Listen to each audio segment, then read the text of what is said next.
संसार में असंख्य प्राणी हैं, उनमें मानव श्रेष्ठतम प्राणी है और मानव दो भागों में विभाजित है, एक नर और एक नारी।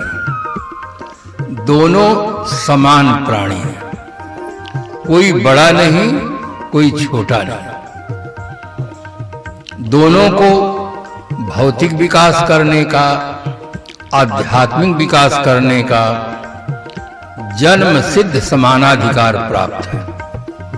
इसलिए प्रत्येक नर नारी का पावन कर्तव्य है कि वो जीवन गुजर के लिए भौतिक विकास करते हुए अपने विकास की ओर उनका ध्यान जाना चाहिए। मुझे एक याद आता है, एक पिताजी थे, पहली भूल उन्होंने शादी की। बंधुओं ध्यान से सुनना, जीवन की पहली भूल है शादी, क्योंकि जीवन में विकल्प, मानव जीवन में विकल्प है और किसी जीवन में नहीं। जब छात्रों के समक्ष प्रश्न पत्र आते हैं तो उसमें आर लिखा रहता है अथवा लिखा रहता है। दो में से एक प्रश्न करना है। अब अपनी अपनी समझ के अनुसार कोई आ का उत्तर देता है, कोई बा का उत्तर, एक ही करना होता है। और ये सौभाग्य केवल मानव को मिला है चुनाव करने का, और किसी को नहीं। विकल्प है, चाहे शादी करें चाहे साधना करें। अब ये प्रश्न आपको हल करना है। उन्होंने पहली भूल की कि शादी की, दूसरी भूल हुई बच्चे हुए, तीसरी भूल हुई बच्चों से लड़ते रहे। और जब अधिक सयाने हुए तो अपने बच्चों से उन्होंने एक दिन कहा, बेटा मैं तुम्हें कुछ ऐसी सलाह देना चाहता हूं जिससे तुम सुखी हो। बेटों ने कहा, पिताश्री बहुत बड़ा हमारा सौभाग्य है कि आप हमें ऐसी सलाह दे रहे हैं जिससे हम सुखी हों। आप कहिए वो सलाह क्या है। उन्होंने कहा, बेटा मैंने अपने जीवन में सबसे बड़ी भूल की कि शादी की और परिवार बढ़ा। मेरा इतने दिन का जीवन जो पहली भूल की है, उसी भूल के समाधान में तन मन धन सब स्वाहा हो गया इसी भूल के कारण से। इसलिए मैं चाहता हूं कि तुम इस भूल से बचो, इस भूल से बचो जिससे कभी शादी नहीं करना। बेटा मैं तुम्हें समझाता हूं, इस भूल के कारण से मेरा इतने दिन का जीवन बेकार चला गया, तुम शादी नहीं करो। बेटों ने कहा, पिताश्री आपकी सलाह बहुत उत्तम। मैं भी अपने बेटों से यही कहूंगा कि मैंने जीवन में भूल बहुत की, शादी किया, बच्चे हुए, उनसे लड़ा झगड़ा बताया। मैं भी अपने बच्चों को यही समझाऊंगा कि पिता बेटे शादी नहीं करना। मैं भी अपने बच्चों को यही समझाऊंगा। बंधुओं, केवल लोग कहते हैं, जब तक खुद प्रयोग नहीं करेंगे कुछ होने वाला नहीं। इसलिए केवल महिलाओं की भूल नहीं है। हमारा अगर इतिहास उठाकर देखें तो हमारा पुरुष समाज इससे बहुत ज्यादा गलती किया।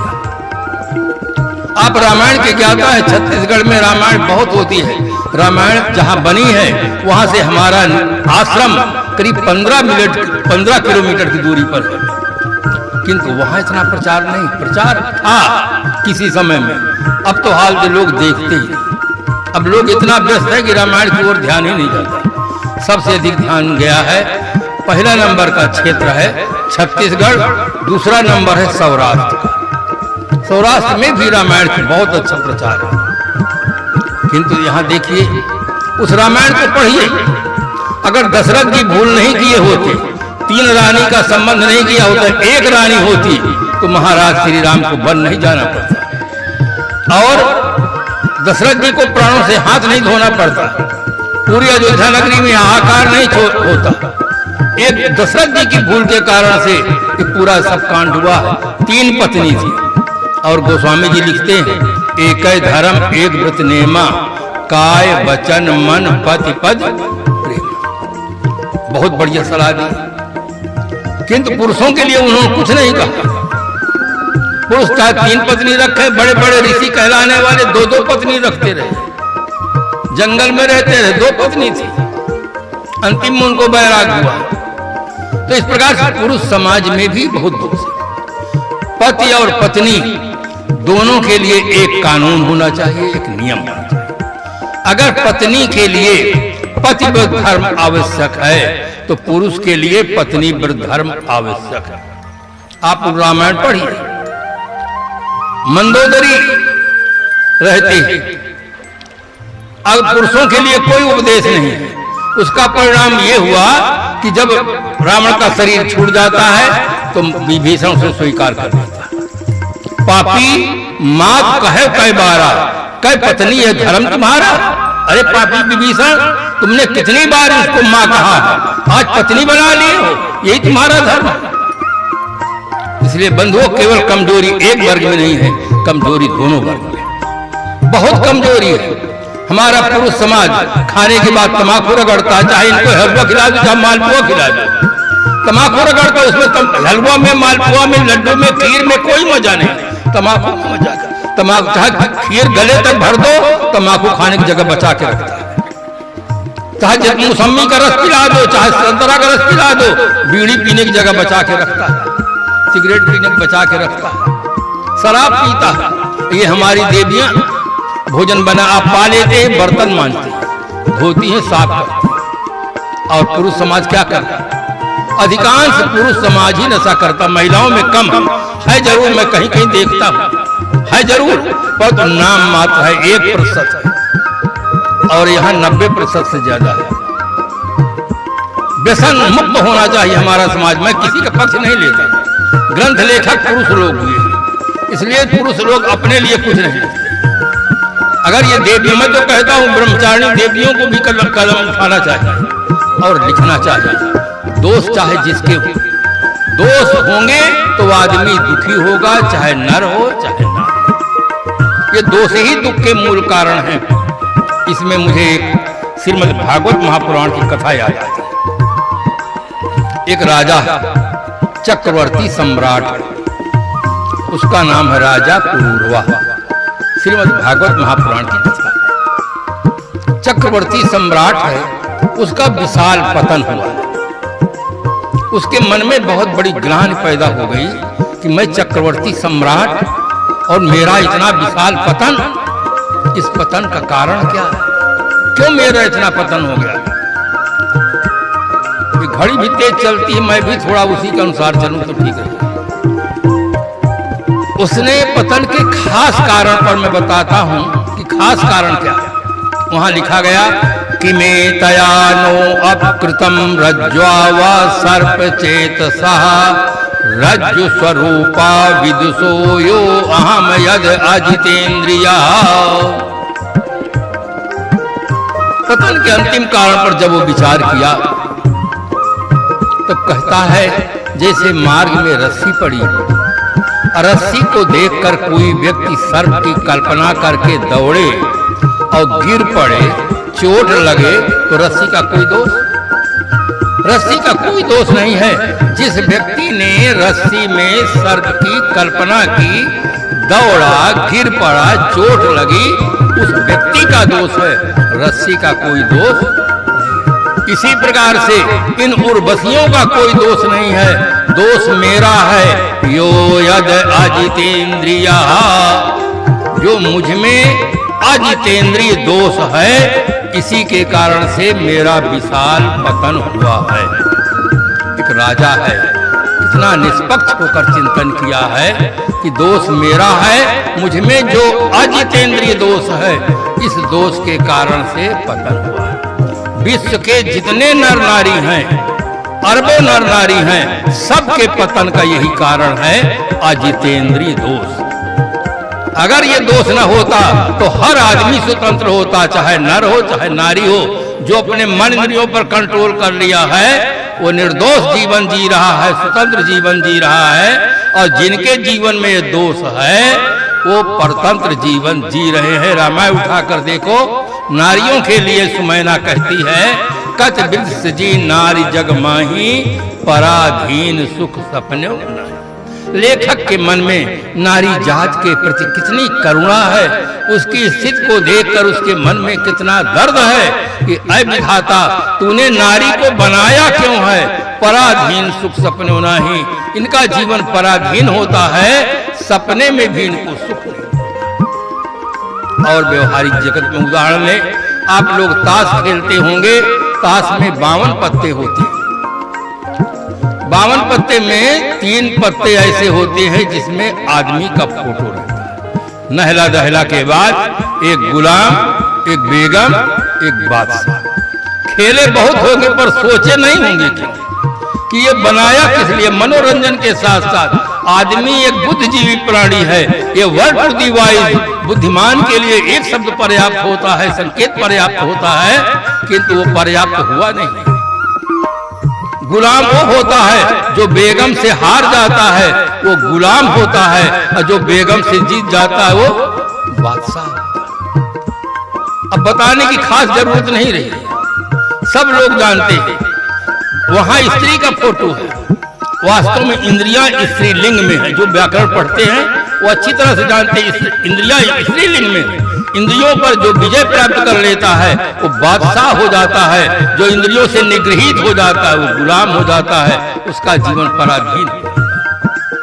चुनाव आपके हाथ में है, करते क्या है आप सोचें। संस्कृत के मनीषी ने लिखा, आपदाम कथितः पंथाः इंद्रियाणाम संयमः तज्जया संपदाम मार्गो येनैष्टं तेन गम्यताम।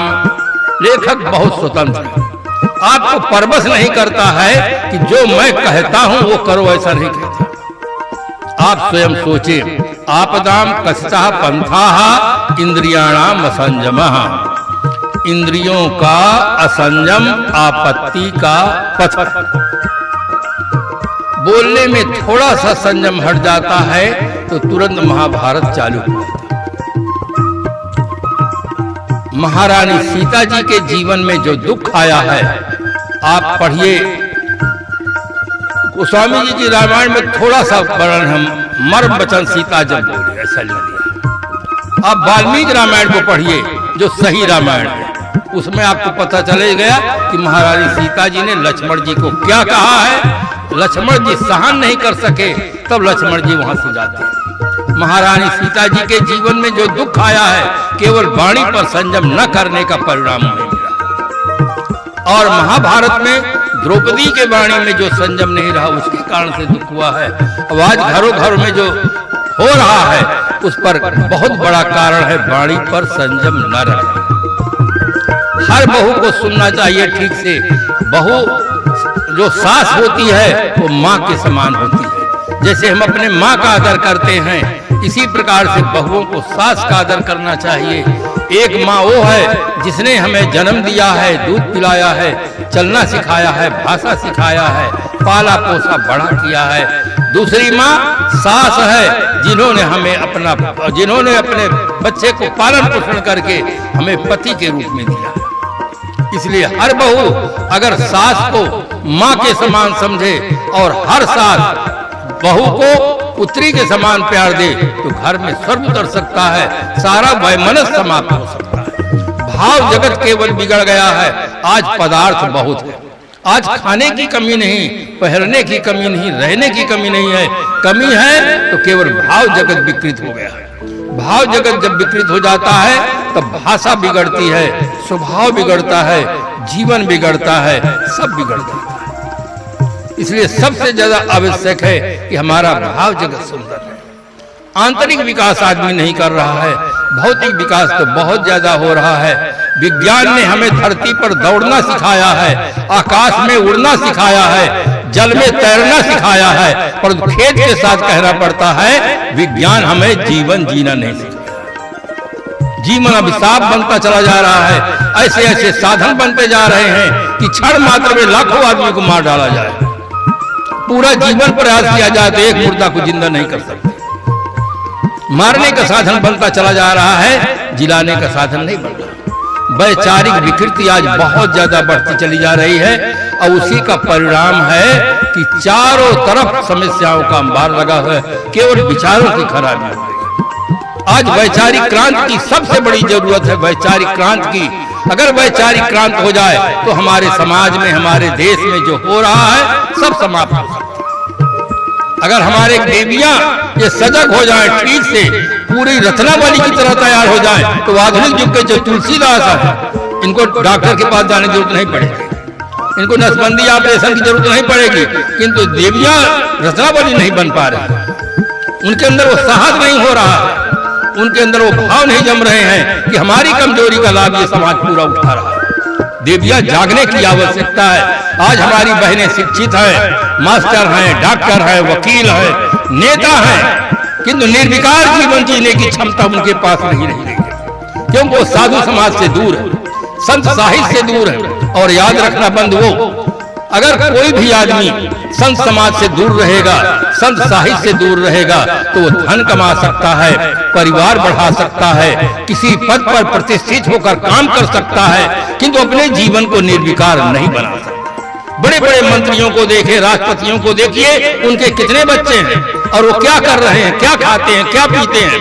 केवल एक अभिशाप उनके जीवन में है, संतों की संगत से दूर है, संत साहित्य से दूर है, धन कमा रहे हैं, नाम कमा रहे हैं, पद कमा रहे हैं, किंतु जीवन अच्छा नहीं होगा। जीवन अच्छा होने का साधन चाहिए, और वो साधन है संत और संत साहित्य। भगवान राम ने नवधा भक्ति के उपदेश में पहले कहा, प्रथम भगत संतन कर। पहली भक्ति नाम जप नहीं बताए, हवन नहीं बताए, तीर्थाटन नहीं बताए, माला फेरना नहीं बताए, कोई कर्मकांड नहीं बताए।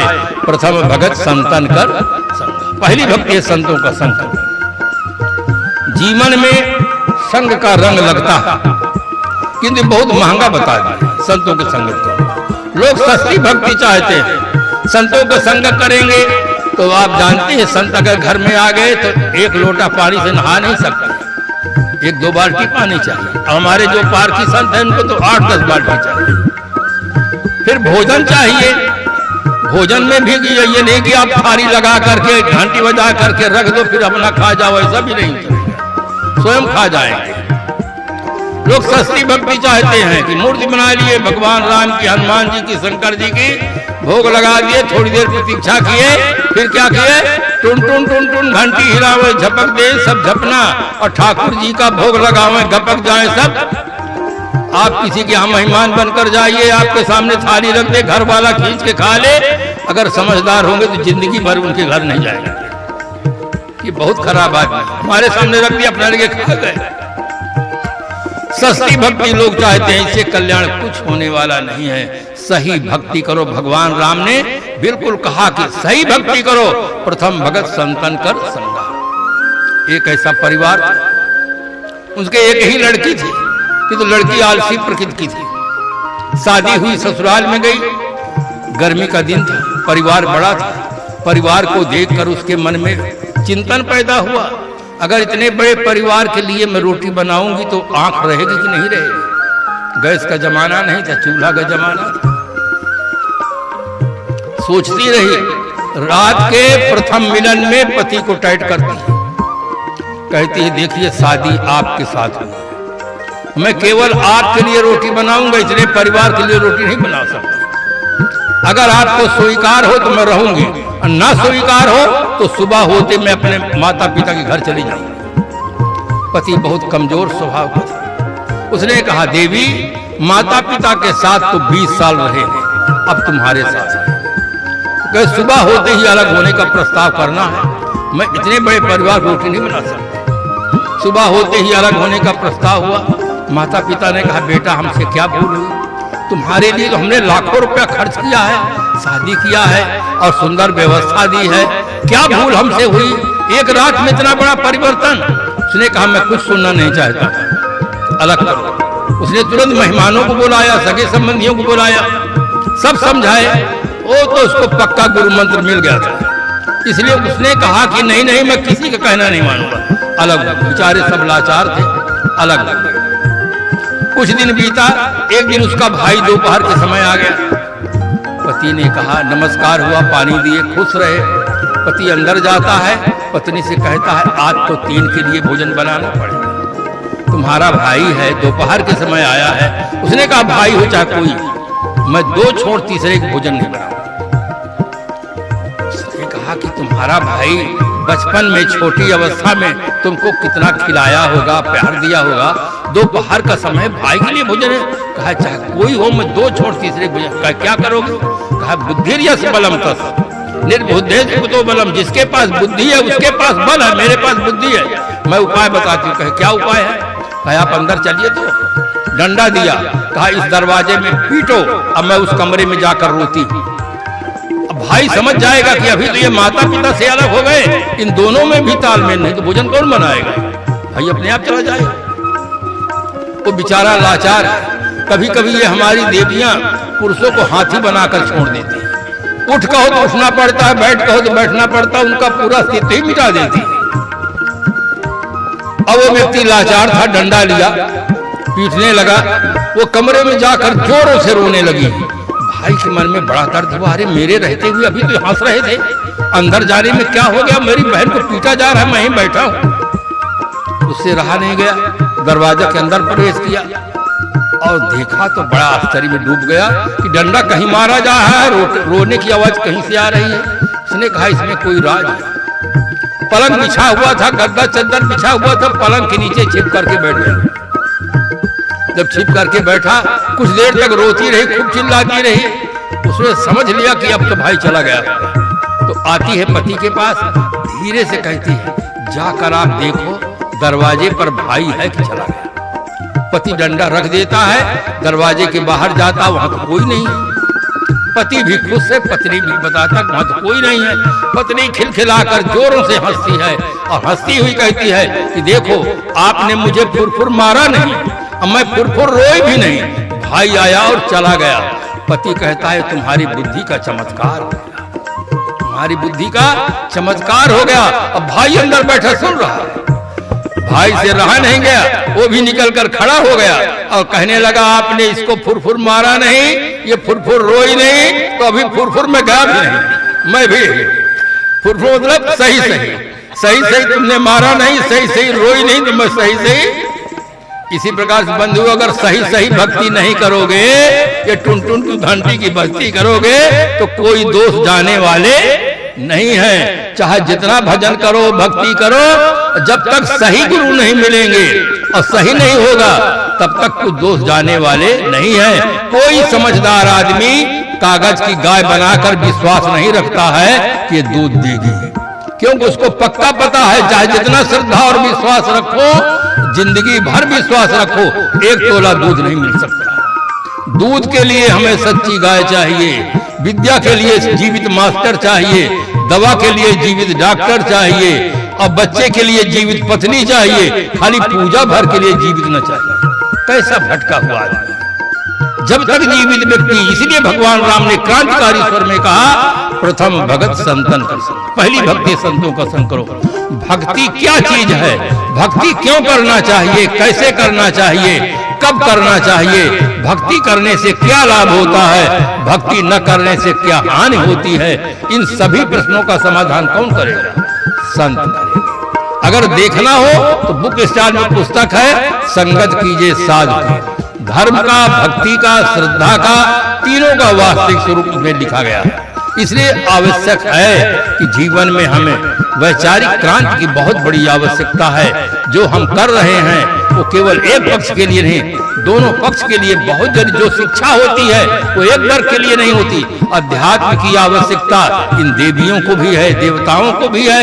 अगर अध्यात्म समझेंगी नहीं तो ये कुछ कर ही नहीं सकती हैं। आज हमारा जो समाज ये कह रहा है साहब दम टूट सकता है, सिगरेट शराब नहीं छूट सकता। क्यों कह रहे हैं? लाचारी का जीवन क्यों जी रहा है? बड़े बड़े पद को सुशोभित करने वाले लोग सिगरेट और शराब के शिकार है, मुर्गी और मछली के शिकार है। क्यों? ये आदत से लाचार क्यों हो गए हैं? खराब संगत से लाचार हो गए हैं, खराब विचारों से लाचार हो गए हैं। इनके अंदर दोनों पावर है। हम आंख से देख भी सकते हैं, आंख को बंद भी कर सकते हैं, हम बोल भी सकते हैं, मौन भी रह सकते हैं, हम चल भी सकते हैं, बैठ भी सकते हैं।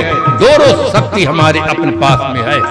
अगर हम गलत संगत पा करके गलत आदतों से लाचार हो गए हैं तो अच्छी संगत पा करके, अच्छा साहित्य पा करके इन सारी आदतों को हम छोड़ भी सकते हैं। हमारे अंदर वो भी पावर है, आपन तेज संभालो। हम अपने को समझते ही नहीं, कैसे अपने तेज को समझेंगे? जो व्यक्ति अपने को खुद न समझता हो, अपने को शरीर मानता हो, शरीर तो मुर्दा है, इसमें कोई क्षमता नहीं है। एक चाहे जितना बड़ा पहलवान हो, चाहे जितना बड़ा वकील हो, चाहे जितना बड़ा प्रकार से सिपाही हो, अगर शरीर से चेतना निकल जाए तो कुछ नहीं कर सकता है। न बोल सकता है, न दवा कर सकता है, न बात कर सकता है, न कोई रक्षा कर सकता है। शक्ति का मूल स्रोत चेतना है, आत्मा है। जब वो शक्ति रहती है तब आंख काम